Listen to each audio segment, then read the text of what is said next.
नमस्कार दोस्तों, स्वागत है आपका मेरे YouTube चैनल पर। आइए दोस्तों, आज हम छत्तीसगढ़ पाठ्यक्रम हिंदी विषय में कक्षा 8वीं की पाठ 19 जिसका शीर्षक है कटुक वचन मत बोल। इसके लेखक हैं श्री रामेश्वर दयाल दुबे जी। इन्होंने हमें इस पाठ के माध्यम से जो उद्देश्य सिखाने के लिए इस पाठ को जोड़ा है, हम इसे प्रश्नोत्तर के माध्यम से भी समझने का प्रयास करेंगे। दोस्तों, यदि वीडियो अच्छा लगे तो लाइक और शेयर करना बिल्कुल न भूलें। साथ ही यदि आप मेरे YouTube चैनल पर पहली बार आए हैं तो हमारे चैनल को सब्सक्राइब कर हमें सपोर्ट ज़रूर करें और नए अपडेट जानने के लिए बेल आइकन को दबा दें। दोस्तों, आइए अब हम ज़्यादा समय न गंवाते हुए वीडियो प्रारंभ करते हैं। प्रश्न पहला है, लुकमान ने बकरे के शरीर के सबसे अच्छे और सबसे बुरे हिस्से के चयन में जीभ को ही क्यों चुना? उत्तर है दोस्तों, लुकमान ने बकरे के शरीर के सबसे अच्छे और बुरे हिस्से के चयन में जीभ को ही चुना क्योंकि उसका कहना था कि अगर शरीर में जीभ अच्छी हो तो फिर सब अच्छा ही अच्छा है और अगर जीभ अच्छा नहीं है तो फिर सब बुरा ही बुरा है। ये कहना चाहता है दोस्तों, यदि हमारा जो बोलचाल का लहजा है, बोलने की जो बड़ कला है, यदि वह अच्छा है तो सब अच्छा है और यदि खराब है तो सब ही बुरा होता है। प्रश्न दूसरा है, चीनी दार्शनिक कन्फ्यूशियस के कथन के जरिए लेखक क्या बताना चाहता है? दोस्तों, प्राचीन समय में दूसरे देश के लोग हमारे देश की संस्कृति और सभ्यता को जानने और समझने के लिए हमारे देश में आते थे। तो जो व्यक्ति जिस देश का होता था उसे उसी देश के नाम से जाना जाता था। तो ऐसा ही एक व्यक्ति था चीन का, जो हमारे देश की सभ्यता और संस्कृति को जानने के लिए यहाँ आए थे, इसलिए उसे चीनी दार्शनिक कहा गया और उसका नाम था कन्फ्यूशियस। उत्तर है, चीनी दार्शनिक कन्फ्यूशियस के जरिए लेखक बताना चाहते हैं कि जो नम्र स्वभाव का होता है वह अधिक समय तक जीवित रहता है तथा कठोर स्वभाव वाला व्यक्ति अधिक समय तक जीवित नहीं रहता। ऐसे ही दोस्तों, आप हमारे शरीर के मुख को ही देख सकते हैं कि जन्म लेने से मरने तक जीव हमेशा रहता है, जो कि एकदम कोमल होता है, जबकि दांत दो दो बार टूटता है, एक दूध का दांत और दूसरा बुढ़ापे में। क्योंकि वह कठोर होता है। प्रश्न तीसरा है, लेखक ने हृदय को तोड़ने वाले को क्षमा न देने की बात क्यों कही है? उत्तर है दोस्तों, लेखक ने कहा है कि कटुवाणी का प्रयोग कभी नहीं करना चाहिए। कटुवाणी के प्रयोग से हृदय रूपी मंदिर टूट जाता है तथा उसे अपार पीड़ा होती है, वह विचलित हो जाता है। इसलिए लेखक ने हृदय तोड़ने वालों को क्षमा न देने की बात कही है। क्योंकि दोस्तों, बाहरी से तोड़ा हुआ जो सामान है वह तो आसानी से जोड़ा जा सकता है, परंतु हृदय जो टूट जाता है उसे बार बार जोड़ा नहीं जा सकता। इसलिए लेखक ने हृदय को तोड़ने वाले को क्षमा न देने की बात कही है। प्रश्न चौथा है, किसी के द्वारा प्रयोग किए गए कठोर वचन शरीर में चुभते हैं क्यों? उदाहरण के साथ स्पष्ट कीजिए। किसी के द्वारा प्रयोग किए गए कठोर वचन शरीर में चुभते हैं क्योंकि कोई भी इंसान कठोर वचन सुनना पसंद नहीं करता। सभी इंसान प्रेम के भूखे हैं, सभी मधुर वाणी सुनना चाहते हैं। उदाहरण स्वरूप महाभारत काल की एक घटना है, जब पांडवों की रानी द्रौपदी ने कौरवों पर व्यंग करते हुए कहा था कि अंधे के पुत्र अंधे ही होते हैं। यही वो वाक्य था जिसकी वजह से दुर्योधन को यह बात चुभ गई और इसी कारण का दुष्परिणाम था कि महाभारत का विनाशकारी युद्ध हुआ। दोस्तों, जब पांचों पांडवों का जो महल था उसे विश्वकर्मा जी ने जब बनाया था तो वो देखने को बड़ा ही अद्भुत था और यह दुर्योधन उस बात को पूरा तरीके से नहीं जानता था और वो उसमें फंस गए। इस दृश्य को देखकर द्रौपदी ने यह वाक्य कह डाली, जो कि बड़ा ही दुष्परिणाम निकला और महाभारत का युद्ध हुआ था। इसलिए हमें कभी भी कटु वचन का प्रयोग नहीं करना चाहिए। प्रश्न पांचवा, श्रीमती शास्त्री का क्रोध का पारा किस शेर को सुनकर नीचे उतर गया और क्यों? उत्तर है, श्रीमती शास्त्री का क्रोध का पारा अग्र शेर को सुनकर नीचे उतर गया। जो बात कहो साफ हो, सुथरी हो, भली हो, कड़वी न हो, खट्टी न हो, मिश्री की डली हो। अर्थात लेखक ने श्रीमती शास्त्री जी को स्पष्ट कहा है कि आप जो कहना चाहते हो, जिसको कहना चाहते हो, उसका भाव जो है स्पष्ट हो। और आपकी बात सामने वाले को कठोर न लगे, किसी भी प्रकार से उसमें खट्टा न लगे, वह शक्कर की तरह उससे भी ज़्यादा मीठा बल्कि मिश्री की तरह एकदम मीठी हो। इसलिए श्रीमती शास्त्री को ये मालूम हो चुका था कि कठोर वाणी लोगों के शरीर पर चुभता है, इसलिए मधुर वाणी बोलनी चाहिए ताकि सामने वाले को बुरा न लगे। प्रश्न 6वां, श्री लाल बहादुर शास्त्री ने शेर के माध्यम से अपनी पत्नी को क्या समझाने का प्रयास किया, स्पष्ट कीजिए। श्री लाल बहादुर शास्त्री जी ने शेर के माध्यम से अपनी पत्नी को यह समझाने का प्रयास किया कि कड़वी बातें किसी को भी अच्छी नहीं लगती है।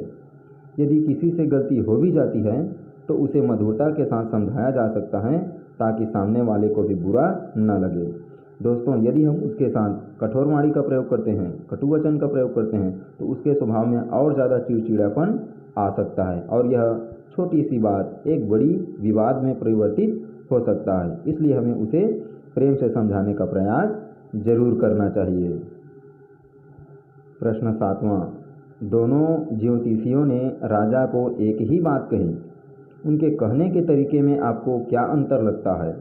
उत्तर है, पहले ज्योतिषी ने राजा को स्वप्न का फल कटु शब्दों में अप्रिय ढंग से बताया, इसलिए उसे दंड मिला, जबकि दूसरे ज्योतिषी ने उसी बात को प्रिय एवं मीठे शब्दों में बताया, इसलिए उसे पुरस्कार मिला। तो इसीलिए कहा गया है दोस्तों प्रश्न पहला में लुकमान द्वारा कि यदि हमारी जीवान अर्थात जीव अच्छा है तो सब अच्छा ही अच्छा है और यदि बुरा है तो सब बुरा ही बुरा है। प्रश्न 8वां, लोकप्रिय बनने के लिए आपको क्या करना होगा? ये बहुत अच्छा सवाल है दोस्तों, इसे हमें अपनी ज़िंदगी में अपनाना भी चाहिए ताकि आप अपने साथ अपने स्कूल, अपने परिवार और अपने देश का नाम रोशन कर सकें। आइए इसको उत्तर देखते हैं। लोकप्रिय बनने के लिए हमें वाणी की कठोरता को त्यागना होगा, तीखे शब्दों के प्रयोग से बचना होगा तथा वाणी की कर्कशता को सुधारना होगा। अपनी वाणी में मिठास घोलकर बातचीत करना होगा, अन्यथा लोकप्रिय बनने का सपना अधूरा ही रह जाएगा। दोस्तों, यदि हम सामने वाले से अच्छा बर्ताव करते हैं तो हमारे साथ भी अच्छा ही अच्छा होगा, क्योंकि हम जो बोते हैं वही पाते हैं। दोस्तों, अगला प्रश्न मैंने पाठ से आगे का लिया है। पहला है, जीभ कोमल है, दांत कठोर है, जिसमें लचीलापन होता है, जो नम्र होता है वह अधिक समय तक जीता है। इस उक्ति पर आप अपना अभिमत दीजिए, अर्थात इसमें आपको अपना राय देना है। तो उत्तर है, चीनी दार्शनिक कन्फ्यूशियस ने कहा है कि जीभ और दांत दोनों हमारे मुख में होते हैं, किंतु जीभ कोमल होती है और दांत कठोर होते हैं। जीभ में लचीलापन होता है, जीभ अपने लचीलेपन के कारण ही मुख के अंदर सुरक्षित रहता है, जबकि दांत अपनी कठोरता के कारण उखड़ने लगते हैं। इससे यह निष्कर्ष निकलता है कि जो नम्र स्वभाव का होता है वह अधिक समय तक जीवित रहता है तथा कठोर स्वभाव वाला व्यक्ति अधिक समय तक जीवित नहीं रहता है। प्रश्न दूसरा, वाणी तो सभी को मिली हुई है, परंतु बोलना किसी किसी को ही आता है, ऐसा कहा जाता है। क्या आप इस तरह के लोगों से मिले हैं जो बातें करते समय बिना सोचे समझे बोले जाते हैं? उनके बारे में लिखिए। उत्तर है, बिना सोचे समझे कई लोग बोल जाते हैं, उन्हें अगले व्यक्ति के मन में क्या चल रहा है इस बात का कोई पता नहीं चलता। वह बिना किसी की परवाह किए अगले व्यक्ति के मन को ठेस पहुंचाते हैं। ऐसे कई लोग हमारे समाज में मिल जाते हैं जो अपनी बातों से कई लोगों को ठेस पहुंचाते हैं। दोस्तों, हमें ऐसे लोगों से दूर ही रहना चाहिए जो दूसरे लोगों को ठेस पहुंचाते हैं। हमें किसी के भी हृदय को ठेस पहुंचाने का अधिकार नहीं है। प्रश्न तीसरा है, लुकमान के इस कथन से आप कहाँ तक सहमत हैं कि जीभ अच्छी नहीं तो सब बुरा ही बुरा? तर्क सहित अपने विचार लिखिए। उत्तर है, लुकमान ने इस कथन से हम सहमत हैं, क्योंकि जिस व्यक्ति की जुबान अर्थात वाणी, बोलने की जो लहजा है वह ठीक नहीं है, उसके लिए कुछ भी ठीक नहीं है। जो व्यक्ति सदैव कटु वचन बोलता है उसे कड़वा सुनना भी पड़ता ही है, क्योंकि हम जो बोएंगे वही काटेंगे और पग पग पर कटु अनुभव से गुजरना पड़ता है।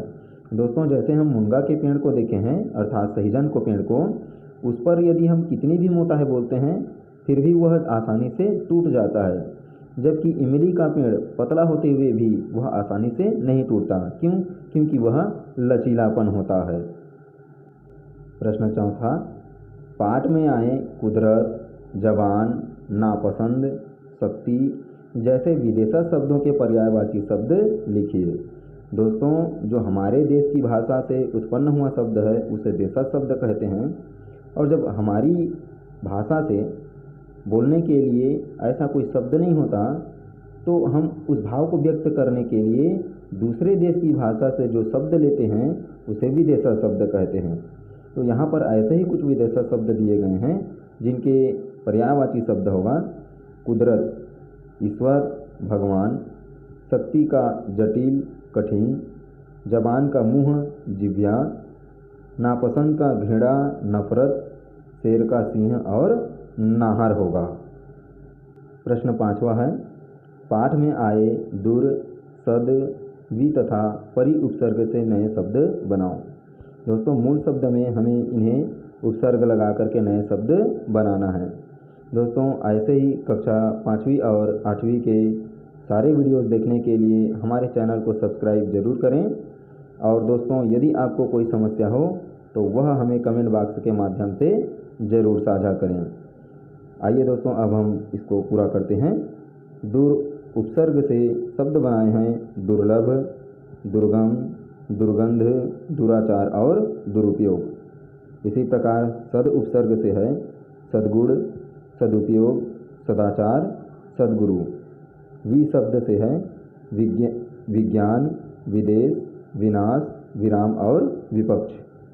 परि है परिक्रमा, परिश्रम, परिवार, परिवेश और परित्याग।